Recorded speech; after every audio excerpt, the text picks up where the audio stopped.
Season 0 just started, and even though it's only been a day since the patch, I think I have a pretty good read on the meta after playing in scrims and talking to other top players. So let's go ahead and get this tier list started. Our first character on the tier list is going to be Bishop. Now, Bishop didn't really change too much with the changes. She didn't get nerfed by any of the exotic changes. She didn't get any changes to her kit herself. The only characters actually being nerfed or buffed were Hudson and Brall. So I feel Bishop probably hasn't changed too much, and that's why I'm going to put her in the B tier.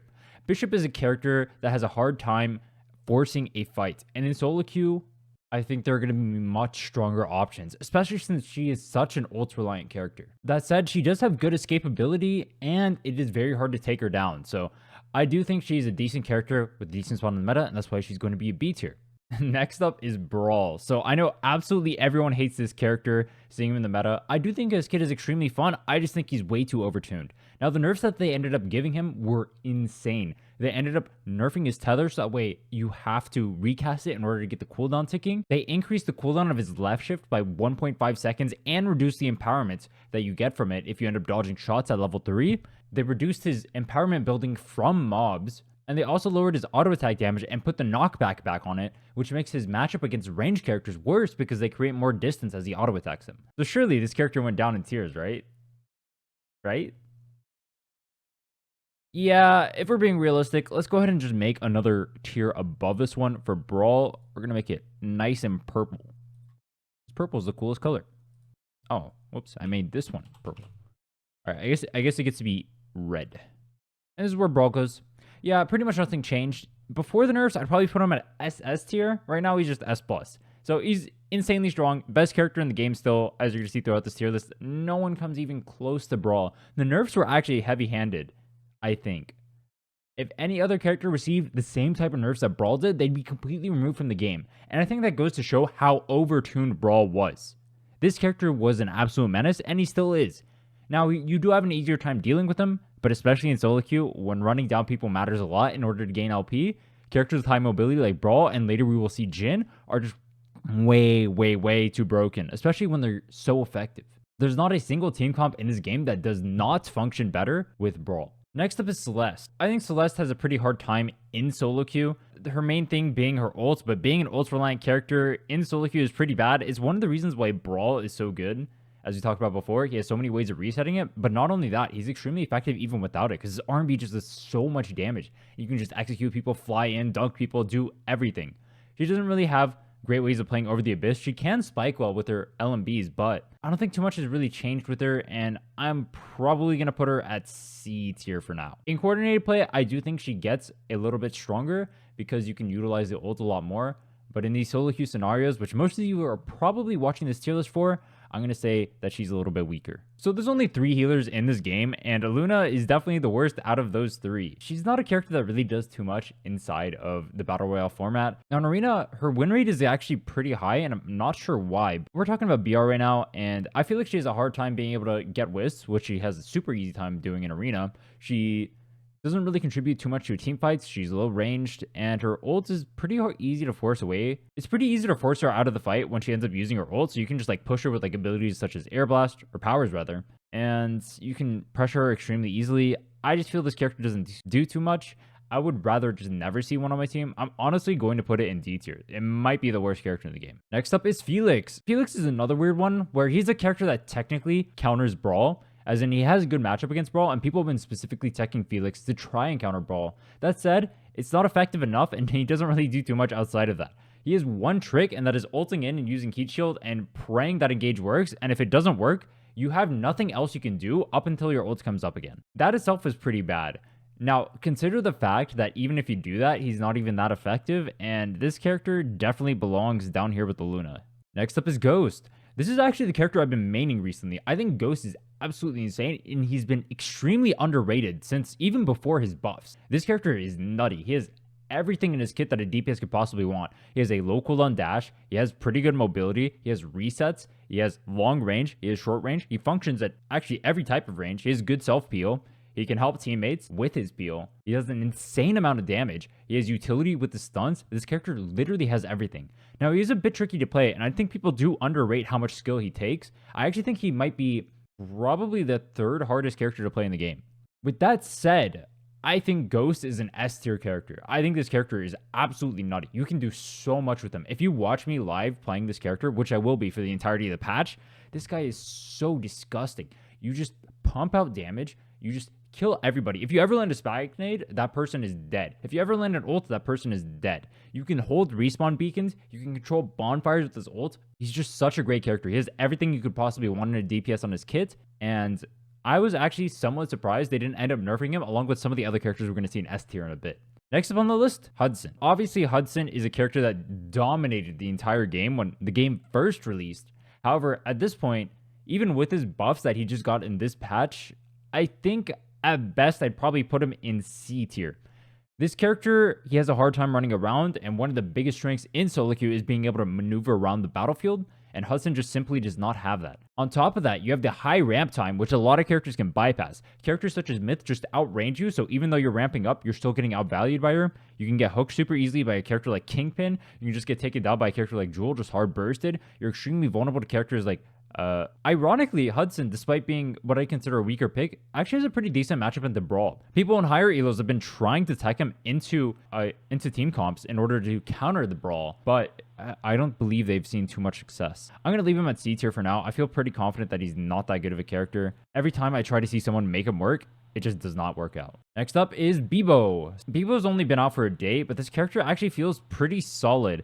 He's obviously not going to be Brawl tier. The biggest thing he's lacking, especially in the solo queue environments, is going to be mobility.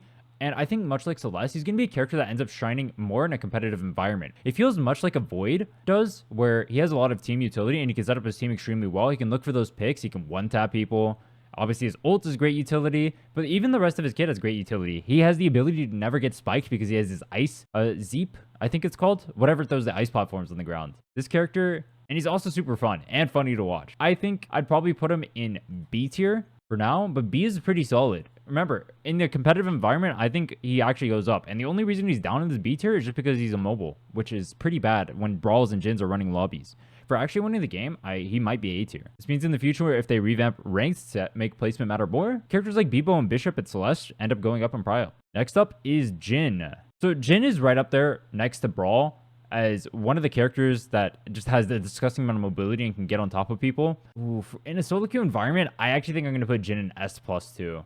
I was going to have only Brall in S+ up here, but this guy, you have too much mobility, you have too much escapability. You can just run down the entire map, you just farm kills, and the entire meta of the game right now is just being able to farm teams and get as much LP as possible. Because the way LP works is you have to kill people and then eliminate them for the maximum amount of LP gained. And so these two characters are the best at that. They're extremely effective at taking down people. They can chase the entire map. They escape super easily so they can wrap replacement. And they're just absolutely disgusting characters. It's funny because inside of a fight context, Jhin actually isn't the most effective character. Even characters like Ghost, maybe even Beebo are more effective in straight up team fights. But the things he offers through the map, the amount of mobility he has, how he can snowball, how he can run an entire game, it's just unparalleled. Next up is Joule. Another pretty solid DPS option. Joule is a character that does have 1v9 potential. Obviously, if you land your 4 stacks, or 3 stacks rather, and you end up ulting someone, you get the 4 stacks like that, and you spread it to the whole team, you just left shift, left shift, left shift, kill their whole team. That said, there's a lot of ways to outplay that. You can dodge her right click so she can't actually use one of her left shifts.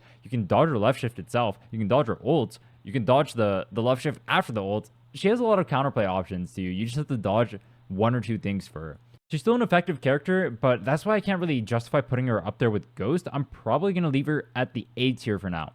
Solid pick, just not the top of the top. Next up, Kingpin. So Kingpin is a character much like Jhin, where technically inside of a fight, he doesn't function too well, but he has a lot of playmaking potential. He can get picked super easily. He is super great at ratting because he can get his crown off and whatnot. He's really good at getting revives off. He can spike people over Biss super easily. He has great mobility. He does an insane amount of damage where he literally one-taps you when he's giving you back shots. I don't know why they named the ability that. I'm going to put Kingpin up here in S tier. Despite the stealth nerfs, he is still insanely strong. Despite the exotic nerfs, he's still insanely strong. And in a solo queue environment, I think he's much better. In competitive, ironically, I think he, despite being a playmaker, goes down a little bit just because those team fights matter a lot more. But in solo queue, Kingpin is insanely strong. Next up is Myth. So Myth is one of the premier DPS in the game. Ever since her buff, she's been absolutely crazy. Even before the buffs, I thought she was a really solid character. I don't know why they buffed her. I was maining her at the time, and it seemed wrong for them to do it. Everyone is complaining about Myth right now, and with great reason. This character is definitely an S tier pick. She has everything in her kit. She has great escape. She has great engage. She does an insane amount of damage. She can cleave in team fights. She has good zoning potential. She just has everything, and she outranges everyone in the game. Her auto attacks do insane damage. It's like 400 damage for a single auto attack. That's 1/4 of your health bar as a carry. If you get hit by 4 shots by Myth, you are dead. If she hits all 3 of her ult shots, you are dead. And that's not even counting the things that she does with her teammates, which is enabled more by her insanely long range. This character is disgusting. Next up is Oath. Oath is actually a really strong character. I'm not gonna lie, I feel like the Oath mains really underrate how strong his character is, especially in solo queue. He is one of the best characters in the game, and when I say one of the best, I mean top 2. Unfortunately, this is a solo queue setting, and he's not really able to 1v9 as much as he does in a competitive setting. So I'm probably gonna put him in S tier for now. But this character is absolutely disgusting. Much like Jhin and Brall, he has insane rat ability. You can move around the map so easily. You can get revived off super easily because of his shield. You have so much team utility. He can self-res himself. He can res his teammates without actually resing them because he has a guardian angel effect on his heal field. This character is nutty. Great engage. Great damage even for a tank. Has the spike. Oath literally has everything you can possibly want in a character in his kit. And if you're looking to pick up a healer or a tank or some sort of utility character, I would highly, highly, highly recommend him. You're going to have a great time. Next up is Shiv. Shiv is a weird character. She has a lot of 1v9 potential, much like Joule, but her range is much lower. And her biggest weakness is without her ult, she doesn't really do anything. So an ultra-line character in solo queue can get run down by other characters, gets outranged by characters like Myth, dies instantly if she's ever caught. I think Shiv is pretty mediocre. I used to actually rate her pretty highly, but the more I play against the Shiv, the more I understand what she wants to do. The more you play around her daggers, the more you play around her ult, and realize that once she has her ult, she's completely worthless. The easier it becomes to deal with the Shiv. I'm going to put her in B tier for now. Shrike is a character I'm probably going to put down here in D tier. It is really hard to pull off Shrike. There's so many walls you can LOS her on the map. If you ever get shot once, you just AFK for a few seconds until the shot goes away, and then you're chill. This character is really bad. It's broken by design. And if you're a new player, it probably feels pretty frustrating to actually go against her because you're getting 2-tapped. But all you need to know is her shot always has a set timing. Just hide behind the wall at that timing and then go fight her. And then hide behind the wall and then go fight her. Or go dodge at that timing too. She doesn't have the ability to spike over Abyss because her shot is so telegraphed. She's just I actually don't even know why this character exists in the game. I feel like they have her specifically just to farm noobs, because noobs don't really benefit from her. She doesn't really teach them about the game, and she's not effective against good players either. Yeah, I don't know what they're doing with her. Next up is Void. So Void is much like Beebo, where in a competitive setting, I think he gets a lot more value, but in these solo queue settings, I'm probably going to put him down here in the B tier. I think a lot of his playmaking potential is reliant on your team, and it's going to feel pretty bad if you end up going for plays on Void and you end up getting caught because of it, and your team doesn't help you follow up. Your left shift is extremely telegraphed and does take a while, so if you ever get jumped, your team needs to help you, and that's not going to happen a lot of the time. If a Kingpin, for example, tries to dash on you and go for a stun, there's no way for you to get out of that. You need your team to be able to help you. And so in solo queue, I'm leaving Void in the B tier. I do think he's a pretty solid pick, and in competitive settings, he goes to A and maybe even S tier, but for now, I'm leaving him in B for solo queue. Last up on our list is Zeph. So Zeph is a pretty strong healer, not quite as strong as Oath. We're going to put him over here in the A tier. For a healer, he actually does an insane amount of damage. You can see him often doing 20k damage per game when piloted by top players. So Zeph is definitely a menace. There is currently a bug on him where his RMB is reverted, so he does heal faster. And in that context, I maybe consider putting him in S tier. Actually, no, even without that context, I'm probably going to put him in S tier. I think this is what the tier list looks like. Now, let me shuffle a little bit. Yeah, I think this is how I would look at a tier list right now. So we have Brall and Jhin at the top. We have Oath, Myth, Ghost, Kingpin, Zeph in the S tier, right below these two. Absolutely amazing characters. We have Joule and Bishop over here, solid characters.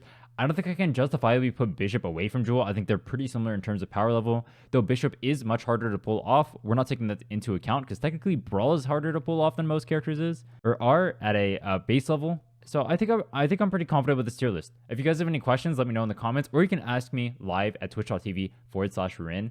You guys can also watch us do scrims there. We have a tournament upcoming on the, I believe, 13th that you can watch. Future Rhinne here. I forgot to mention, subscribe and you can check out footage of me popping off right here.